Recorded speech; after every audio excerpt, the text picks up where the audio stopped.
Welcome to another episode of the Bible in a Year Live Tanakh podcast.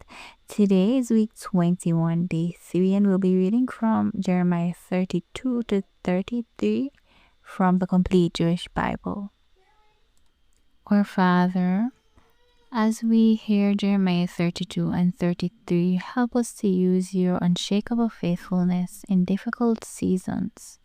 Open our hearts to trust in your promises. Strengthen our hope in your restoration, and remind us that nothing is too hard for you.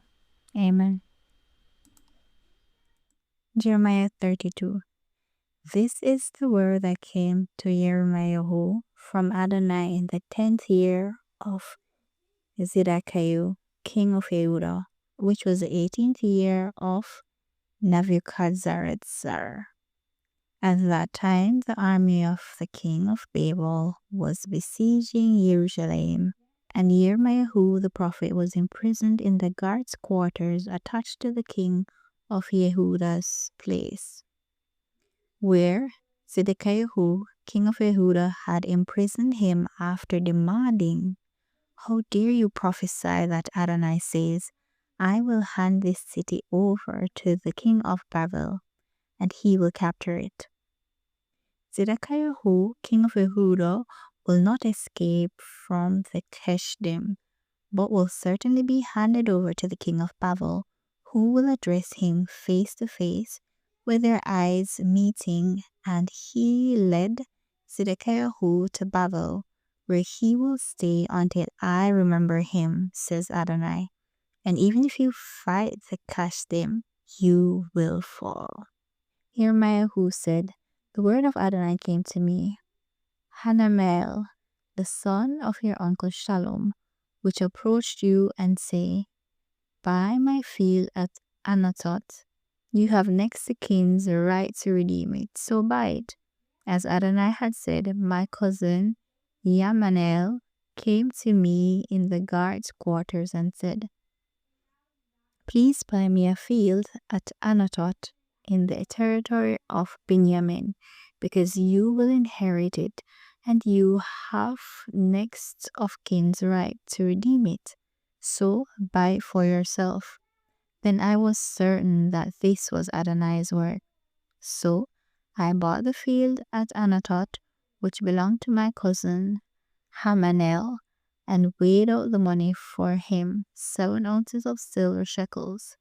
I signed on the purchase contract, sealed it, called witnesses, and weighed out the money for him on a balanced scale. I took the purchase contract, both the sealed copy with the terms and conditions and the unsealed copy, and gave the purchase contract to Baruch, the son of Neriah, the son of Machesah, in the presence of my cousin Hamanel, the witness who had signed the purchase contract, and the people from Judah sitting by the guards' quarters. In their presence, I instructed Baruch as follows. Here's what Adonai in Savot, the God of Israel, says.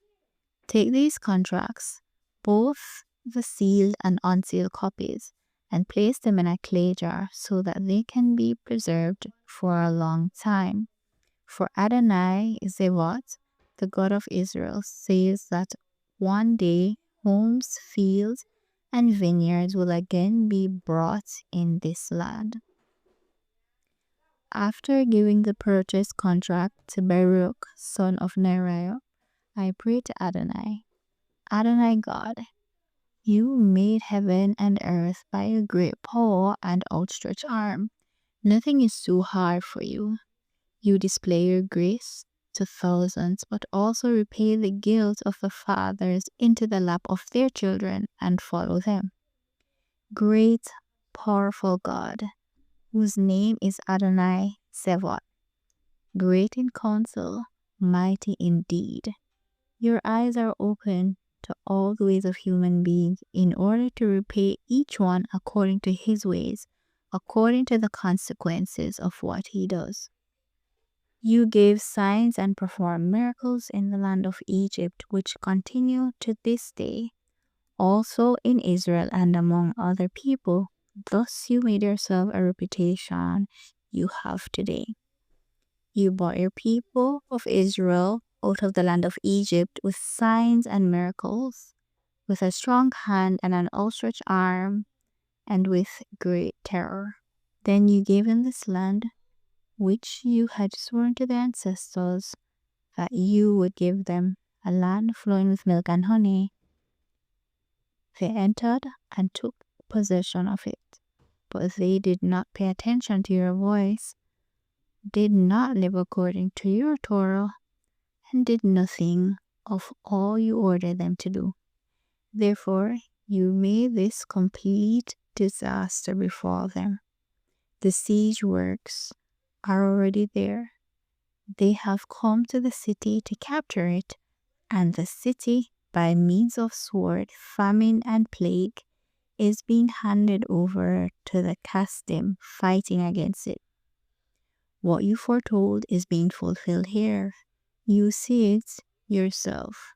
Yet, you, Adonai, God, have said to me, buy the field for money and call witnesses, even as the city is being turned over to Kasdim. Then this word of Adonai came to Yirmiyahu. Look, I am Adonai, the God of every living creature. Is there anything too hard for me? Therefore, this is what Adonai says. I will hand this city over to Kasdim and to Volkhadretzar, king of Babel, and he will capture it. The Kasdim who are fighting against this city will enter and set this city on fire. They will burn it down, including its houses, on whose roofs they offered to Baal and poured out drink offerings to other gods in order to make me angry. For from their youth, the people of Israel and the people of Yehuda have done only what is evil from my perspective. The people of Israel have done nothing to provoke me with what their hands make, says Adonai. The city has so provoked my anger and my fury from the day they built it to this day that I ought to remove it from my presence, because of all the evil that the people of Israel and the people of Yehuda have done in order to make me angry. They, their kings, their leaders, their Kohanim, their prophets, the men of Yehuda, and the inhabitants of Jerusalem. They have turned their backs on me, not their faces, although I taught them frequently. They have not listened so as to receive instruction. Instead, they put their detestable idols in the house that bears my name to defile it. And they built the high places for Baal, which are in the Ben Hinnom valley, to burn alive their sons and daughters to Molech, something I did not order them to do. It never even entered my mind that they would do such an abominable thing, and thus they caused Yehuda to sin. Therefore, thus says Adonai, the God of Israel, concerning this city, of which you say that it is handed over to the king of Babel by sword, famine, and plague. I will gather them out of all the countries where I drove them in my anger, fury, and great wrath. And I will bring them back to this place and have them live here in safety. They will be my people, and I will be their God. I will give them singleness of heart and singleness of purpose, so that they will fear me forever. This will be for their own good, and for the good of their children after them. I will make with them an everlasting covenant, not to turn away from them, but to do them good. I will put fear of me in their hearts, so that they will not leave me. I will take joy in them, so as to do them good. I will plant them in this land truly, with my whole heart and being. For here is what Adonai says. Just as I have brought this complete disaster on this people, so likewise I will bring on them all the good I have promised them. Fields will be bought in this land, even though you say about it that it is desolate, devoid of human beings or animals, and given over to the Kashtim. Yes, people will buy fields for money, sign the purchase contracts, seal them, and call witnesses in the territory of Benjamin, in the areas around Jerusalem, in the cities of Yehudah, in the cities of the hill country, in the cities of Shephelah, and in the cities of Negev. For I will cause their exiles to return, says Adonai. Jeremiah 33. The word of Adonai came to Yirmiyahu a second time while he was still imprisoned in the guard's quarters. Thus says Adonai the Maker, Adonai who formed the universe, so as to keep directing it. Adonai is his name. Call out to me, and I will answer you. I will tell you great things, hidden things of which you are unaware.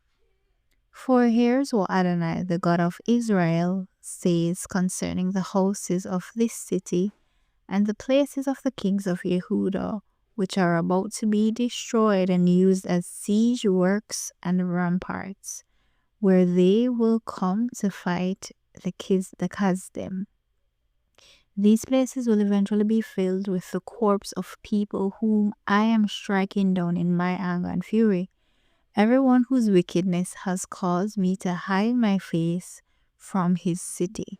However, I will bring it to health and healing. I will heal them and reveal to them peace and truth in plenty. I will cause the captives of Yehudah and the captives of Israel to return, and I will build them up as I did first. I will cleanse them from all their sins through which they offended me, and I will pardon all their sins through which they offended and rebelled against me. Then the name of this city will bring me joy, praise, and glory before all the nations of the earth that hear about all the good I am doing for them. They will be overcome with fear and trembling at all the good and peace I am securing for it. Here is what Adonai says. You say that this place is a wasteland with neither people nor animals in the cities of Yehudah, and that the streets of Jerusalem are desolate, without people or animals, no inhabitants. Yet there will again be heard here the sounds of joy and gladness, and the voices of bridegroom and bride, the voices of those who sing. Give thanks Adonai Zavot, for Adonai is good, for his grace continues forever, as they bring offerings of thanksgiving into the house of Adonai. For I will cause those captured from the land to return as before, says Adonai. Adonai Zavot says, in this place, which is a wasteland without people or animals, and in all its cities, there will once again be pasture lands where shepherds can let their flocks rest. In the cities of the hill country, in the cities of Shephelah, in the cities of Negev, in the territory of Benjamin, in the areas around Jerusalem, and in the cities of Yehudah, flocks again will pass under the hands of the one who counts them, says Adonai. Here the days are coming, says Adonai, when I will fulfill this good promise which I have proclaimed for the house of Israel and the house of Yehudah. When those days come, at that time I will cause to spring up for David a branch of righteousness. He will do what is just and right in the land. When those days come, Yehudah will be saved, Jerusalem will live in safety, and the name given to her will be Adonai Zidkenu, Adonai or righteousness. For this is what Adonai says. There will never be cut off from David a man to occupy the throne of the house of Israel, nor will there ever be cut off from the Kohanim who are living a man before me to offer burnt offerings, burnt grain offerings, and offer sacrifices every day. This word of Adonai came to Yirmiyahu. Here is what Adonai says. If you can break my covenant with the day and my covenant with the night, so that daytime and nighttime no longer come, and they are supposed to, then my covenant with my servant David also can be broken, so that he will not be a descendant to reign from his throne, or Levim, who are Kohanim, to minister to me. To the degree that the armies of heaven are past counting, and the sand by the sea past measuring, I will increase the descendants of my servant David and the living ministering to me. This word of Adonai came to Yirmiyahu. Haven't you noticed that these people are saying Adonai has rejected the two families he chose? Hence they despise my people and no longer look at them as nation. Here is what Adonai says. If I have not established my covenant with day and night and fixed the laws for the sky and earth, then I will also reject the descendants of Yaakov and of my servant David, not choosing from his descendants people to rule over the descendants of Abraham, Yitzchak, and Yaakov. For I will cause their captives to come back, and I will show them compassion. Amen. This is where we'll end our Tanakh readings for today. Feel free to join us weekly for Bible study on Sundays at 6:30 p.m. The details for this Zoom meeting can be found in the description below.